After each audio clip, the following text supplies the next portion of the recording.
Chapter 22. Grieving. In the weeks that followed the news of Zach's death, Will survived each day in a zombie-like daze. Outwardly he carried on, as normal, helping Tom and catching up with his schoolwork. Inwardly he felt too numb even to cry. He avoided the Littles' cottage as much as possible, and chose to walk to the school or the shop by the church and cottages. At school, finding it painful to sit next to an empty chair, he would scatter papers untidily over the two desks in an effort to hide Zach's absence. Miss Thorne asked him to be in the Christmas play, and although he agreed and took part in rehearsals, the whole procedure felt very unreal to him. Miss Thorne was pleased with him, but he felt as if his body and voice were totally expressionless. Even in drawing and painting classes, he would sit and look blankly at the empty page in front of him, devoid of ideas. His private classes with Geoffrey Sanderton were just as bad. "I ain't got anything left inside of me," he would say repeatedly, for he felt that half of himself had been cut away, that life without Zach was only half a life, and even that half was empty. Most of the time, Geoffrey set him still life pictures to draw, so that for several hours Will could forget the dull pain that gnawed his insides and concentrate on the shapes in a bowl of fruit, the colour of a flower, or the shades of light that fell on a bottle and boot. But always when he left Spooky Cot, the same dead feeling sank into him, and all his activities seemed meaningless. 4 months passed. Christmas saw heavy rationing, but Will didn't notice, for it still seemed a very rich one to him. He and Tom made toys with scraps of wood and paints, and Ginny and George came round to help. Since September and the continual blitzing of London that followed, the number of evacuees that came flooding into the village grew weekly. Many had no homes in London to return to. At Christmas, several parents came to Little Werewold to share in the festivities with their children. Tom and Will decided to make toys for those that had lost one or both of their parents, and for the many that were so poor that they wouldn't have had presents anyway. Will welcomed the opportunity of doing anything that would take his mind off Zach. He still tended not to talk very much, and apart from when he was rehearsing, he would withdraw into his numb little shell. Tom carried on as normal, waiting for the moment when Will would finally accept and mourn his friend's death. Carrie had completed her first term at the high school. She arrived home long after dark, and after tea she would immediately begin her homework, go to bed, rising early in the morning to learn Latin declensions or French verbs before leaving again for school. The weekends and Christmas holidays were the only times anyone saw very much of her. She missed Zach dreadfully too, for he was one of the few people with whom she didn't feel such an odd fish. She didn't dare let her parents know of the unpleasanter aspects of grammar school life, as her mother still didn't approve of her going, and her father had worked so hard for her uniform and sports clothes. For that she would be eternally grateful. It made some of her difficulties easier to bear. Her main embarrassment was her accent. Most of the girls in the school spoke a different kind of English, a posh BBC English, like Zach. Their parents paid fees, whereas she was a poor scholarship girl with an accent that many of the girls either ridiculed or could not understand. Ginny had said that she was beginning to talk more la-di-da, and her mother was constantly telling her not to let that school go to her head. She didn't put on a different way of talking intentionally. It was just that all day she was mixing with teachers and girls who spoke differently from the people in Little Werewold. She was beginning to feel that she neither fitted into Little Werewold nor the girls' high. She was grateful that there was so much schoolwork for her to do, and her loneliness acted as an incentive to work harder. She called in on Will several times, but as soon as she mentioned Zach, he would always abruptly change the subject. This added to her loneliness, for she dearly wanted to talk about him to someone. One chill afternoon in January, however, an unforeseen event caused Will finally to accept Zach's death. It was a bitter, raw day, and although Will was wearing a heavy overcoat, scarf and balaclava, the frost penetrated into his very bones.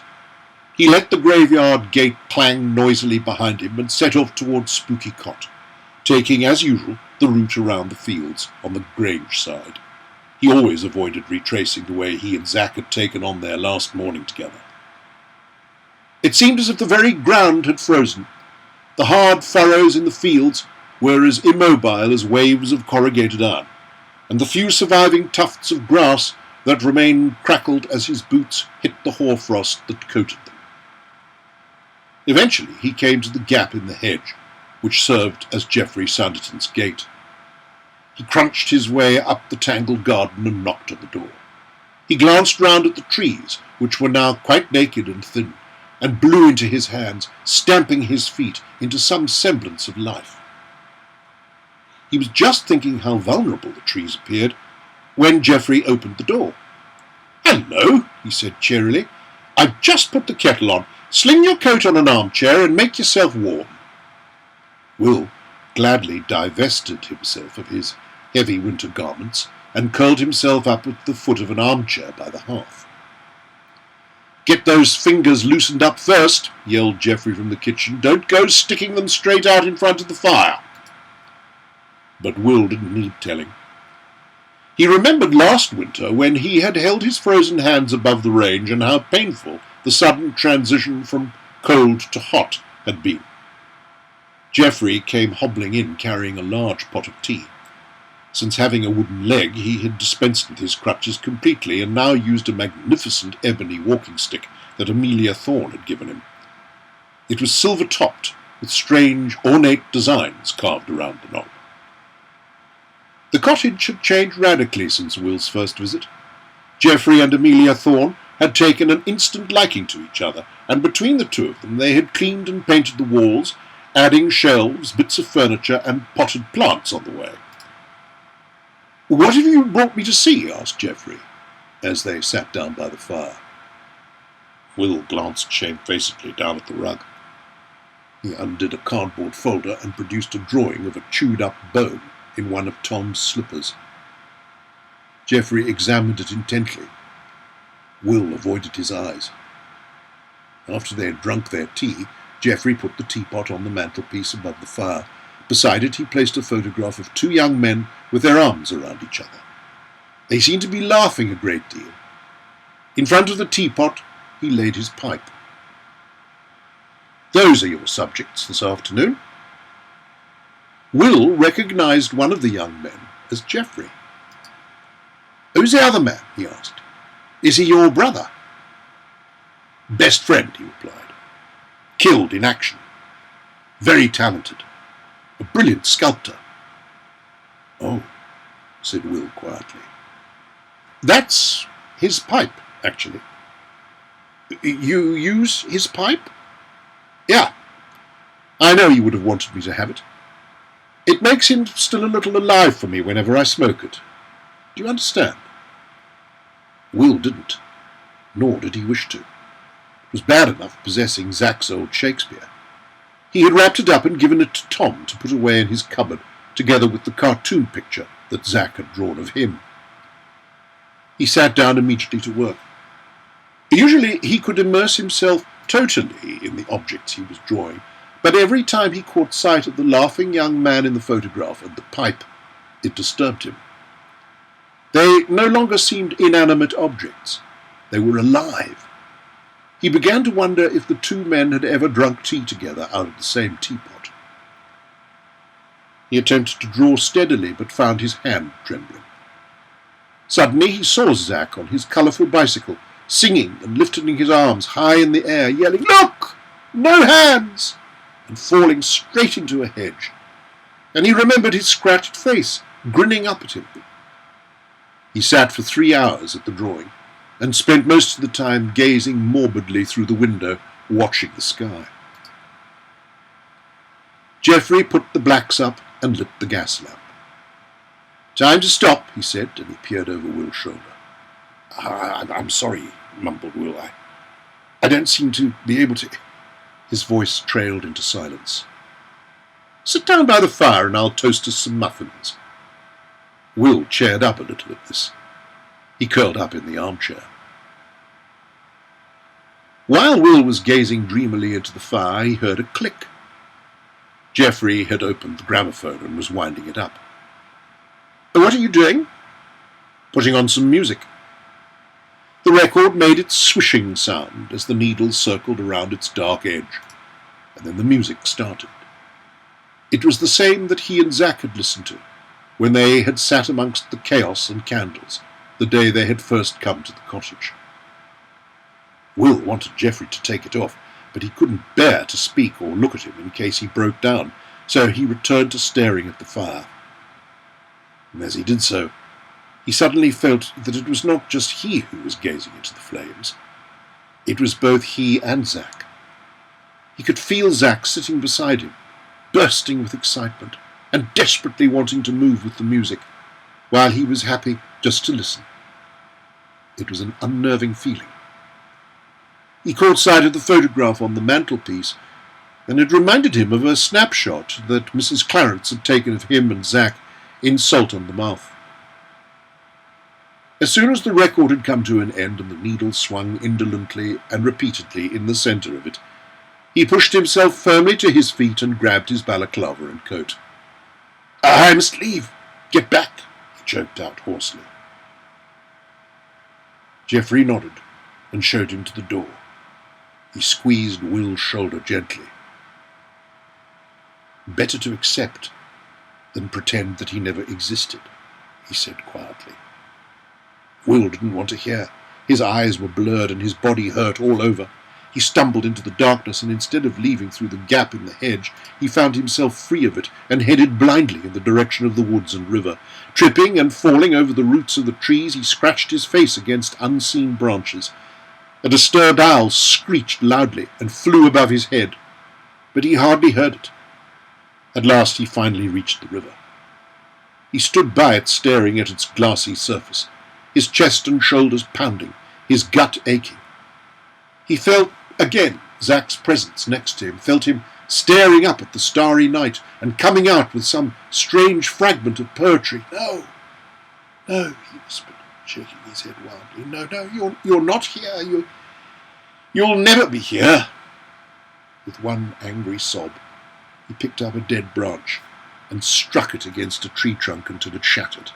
Wildly, he picked up any other branches he could find and smashed them, hurling the broken bits into the river, not caring if he hurt any animals that might be hibernating nearby, for he felt so racked with pain that he no longer cared about anything else but the tight knot that seemed to pierce the very centre of him. He was angry that Zack had died, angry with him for going away and leaving him. With an almighty force of venom, he tore one tiny rotting tree up by its roots and pushed it to the ground. Catching his breath for a moment, he stood up stiffly and looked up through the branches of the trees. I hate you, God! I hate you, you hear me? I hate you, I hate you, I hate you! He stood yelling and screaming at the sky until he sank exhausted and sobbing onto the ground.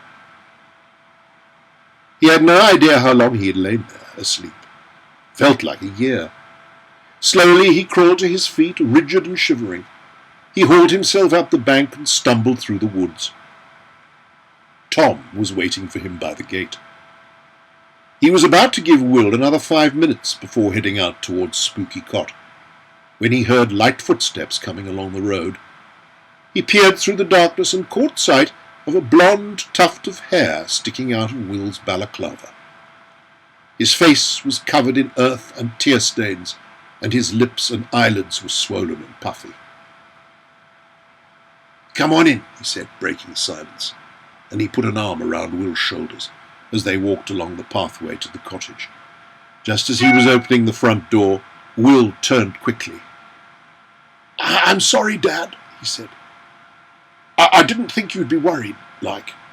I had to be on my own, you see, I had to. I forgot about you.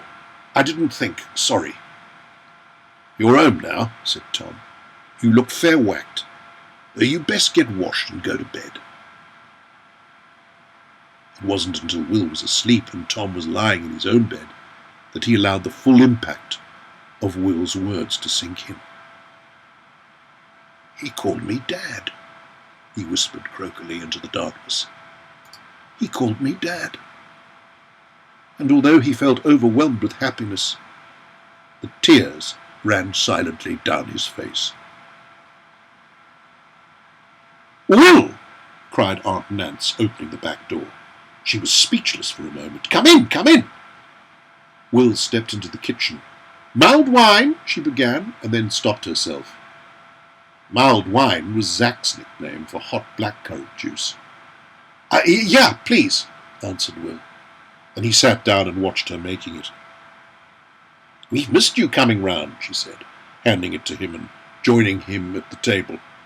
She lit half a cigarette lovingly, as if it was the last one left in Great Britain, took a deep drag and began coughing violently.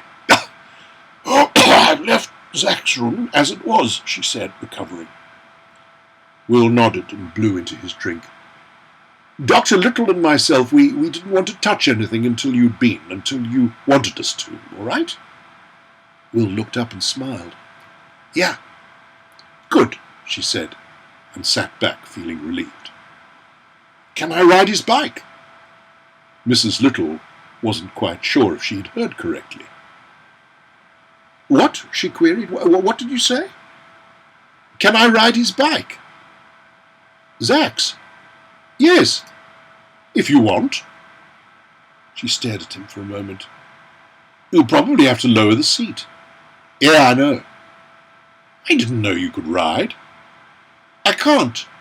Not yet, but I will. It's in the Anderson. You'll probably need oiling and pumping up. Has he got any oil?" "Yes, and there's a pump attached to it." She rose from the table and opened a door leading to a pantry. In a large box below the bottom shelf was a collection of tools and string. She bent over it, moving the bits and pieces from one side to another. "Ah!" she cried, waving a spanner in the air. "I'll lower the seat for you." "No," said Will, rising to his feet. "I want to do it myself." "Are you sure?" "Yeah." "I tell you what, you do the dirty work, and I'll hold the bike steady for you." He was about to refuse, but changed his mind. "Oh, righto," he said, then blushed, for that was one of Zach's expressions. They dragged the bicycle out of the shelter and wiped the moistness off with an old dry rag, oiled it and reset the back wheel, as it was leaning heavily against the frame. The chain, which was loose, hung impotently against the pedals. Will took hold of it and placed it firmly and gently back into place. One of the inner tires had a hole in it. With the help of Aunt Nance and Zach's puncture kit, he patched it up. He wiped the mudguards and scraped the rust away from around the handlebars. It was a strange feeling working on the bicycle, like touching a part of Zach. He wheeled it round the cottage and through the long, overgrown grass. He was just struggling with the gate when Mrs. Little came running after him, carrying a small canvas shoulder bag of Zach's. I've made you a few jelly sandwiches," she gasped breathlessly, her thin chest heaving. "And there's a bottle of ginger beer inside." He gazed at the bag uncertainly. "Thanks," he said at last. Taking the bag, he put it over his head so that it hung loosely and securely across his back. Mrs. Little pulled at the gate and let him out, and watched him wheel the bicycle down the lane. As Will approached the cottages, he could feel his ears burning. He turned left and avoided looking around in case anyone noticed him. He was playing truant from school, a thing he had never done in his life. Unnoticed by him, Amelia Thorne was standing by the school window, and she observed him, saying nothing. Will carried on until he was well out of sight of the cottages, and when he had found a reasonably smooth stretch of road, he swung his leg over the saddle and sat still for a moment. He placed the toe of his boot on one of the pedals. Gritting his teeth and taking a deep breath, he pushed it down and wobbled forward. The bicycle curved and swooped into a nearby hedge. He picked himself up and climbed back onto the seat. Again the bicycle skidded over to one side so that he grazed his knees on the rough road. Undaunted, he clambered back on again, and each time he swerved and fell, he only grew more determined. In spite of the hoarfrost that covered the hedgerows and surrounding fields, learning to ride was hot work, and soon his overcoat was left dangling from the branch of a nearby tree. At times he managed to keep the bicycle balanced for a few yards, only to swerve into another clump of brambles or icy nettles. He could hear his dad's words over and over again inside his head. "Take your time, everything has its own time." But whether it was because it was Zack's bicycle or because the colours were so intense, he felt frustrated and impatient. He wanted to learn now. When at last he managed to ride it for a reasonable distance, he rewarded himself with Aunt Nance's blackcurrant jelly sandwiches and the ginger beer. Perspiration trickled down his face and into his shirt and jersey. Soon the crisp January air was freezing it into a cold, clammy sweat. He hung the bag on a branch and pushed the bicycle forward. The brake had been a good idea, for when he set off again, it seemed easier, far less of a struggle. Soon he began to grow confident. He put his coat back on, leaving it undone, and slung the bag over his head and shoulder. He understood now why Zack loved riding so much. There was a marvellous feeling of freedom once you got the hang of it. As he rode, his coat flapping behind him, the crisp wind cooling his face, he suddenly felt that Zack was no longer beside him. He was inside him and very much alive. The numbness in his body had dissolved into exhilaration. "Yippee! Kaloo-kalay!" he yelled. The bicycle shuddered over the small rough road, jangling his bones in such a way that he wanted to laugh. "Whizzo!" he cried, steering the bright machine with a new dexterity round a corner. He stopped abruptly. A steep hill had conquered his unused bicycle legs. He wheeled it up to the brow. It was wonderful to stand at the top with his bicycle leaning gently against his body. He looked down at the wide stretch of fields and woods and tiny icy streams. The sky was pale and cloudless. A small patch of sunlight was eking its way through the woodland's dark branches. He breathed in deeply. "Zack and dead?" he murmured. "Not really. Not the inside of Zack." And he gazed happily down at the fields. No one can take memories away, and I can talk to him whenever I want. He watched the sun gradually sinking into the roots of the trees. "Now, Zack," he said out loud, "what shall I do now?" "I should return slowly and leisurely back," he replied to himself, "and pop in to see Annie Hartridge." "What a good idea," said Will. "And oh, I say," continued the imaginary Zack, "jolly well done learning to ride my bike." And Will patted himself on the back.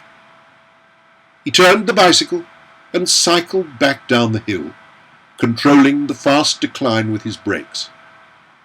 It was even more pleasurable to ride after his little sojourn on the hill. He was more relaxed, more at peace with himself. He was winding his way round a corner when he caught sight of Annie Hartridge's cottage. He wheeled the bicycle to her front door and leaned it against the wall. "I'll knock," said Zack, and he took hold of the brass knocker and banged it vigorously against the door. Annie opened it, holding a telegram in her hands. She was crying. "Oh, hello, Will," she said, half laughing. "Come in, do come in." She closed the door behind him. "I've just had the most wonderful news. Mr. Hartridge is alive. He's in a prisoner of war camp in Germany. We can write to each other, and I can send him Red Cross parcels, food parcels. Oh, Will," he cried, "I'm so happy I can't believe it. I want to write to him right now." She looked at Will's grubby face and followed his body down to his feet. "What have you been doing? You're covered in grazes and scratches." "I've been learning to ride Zack's bike," he said absently. Annie was speechless for a moment. "Did you manage to stay on it?" she said at last. "Eventually," he answered, plunging his hands into his shorts pocket and leaning on one leg. "Ah, you—" But she stopped. She was about to say that he looked and sounded a little like Zack. He had an extrovert air about him that was unusual in Will. During the weeks that followed the bicycle riding incident, everyone noticed a dramatic change in Will, especially Amelia Thorne. She had decided to do her own version of Peter Pan. She cast Will to play Peter Pan, but to her surprise he stood up in the hall and in front of everyone said, "I'd like to play Captain Hook. May I?" Miss Thorne had been a little taken aback. Captain Hook was a comic flamboyant role. Well, let's try you out," she said after recovering her breath. Will surprised her and everyone in rehearsals. Unbeknown to the others, while working on his lines up at his room, he would place a cushion in front of him and say, "Zack, how do you think I should play this line?" Or, "How do you think Hook's feeling in this bit, when the crocodile appears for the third time?" Then he would sit on the cushion and not only answer his questions as Zack, but even deliver the lines as him. The play was a great success. Will had people laughing helplessly at his angry Hook outbursts of temper and his cowardly flights from the crocodile. It was so obvious that the audience loved Will that when several of the children pushed him forward to take a separate bow, the hall erupted into cheers. Tom was terribly proud of him, but then he had been for a long time. He met him outside the tiny back door, which led to the communal dressing room behind the stage, and they walked home chatting in animated tones all the way back to their graveyard cottage. As Will lay back in his bed that night, he felt a little sad in spite of all the applause. He was sad that Zack hadn't been there to share it. He realized now that the Zack he had been talking to for the last few weeks was a person created from his own imagination and a handful of memories. It was just that the Zack part of himself, the outgoing, cheeky part of himself, had been buried inside him, and it was his friendship with Zack that had brought those qualities to the surface. He snuggled down deep into the blankets and was just about to fall asleep when he gave a sudden start. "I'm not half a person anymore," he thought. "I'm a whole one. I can live without Zack, even though I shall miss him." He turned over and listened to the wind howling through the graveyard. He was warm and happy. He sighed. It was good to be alive.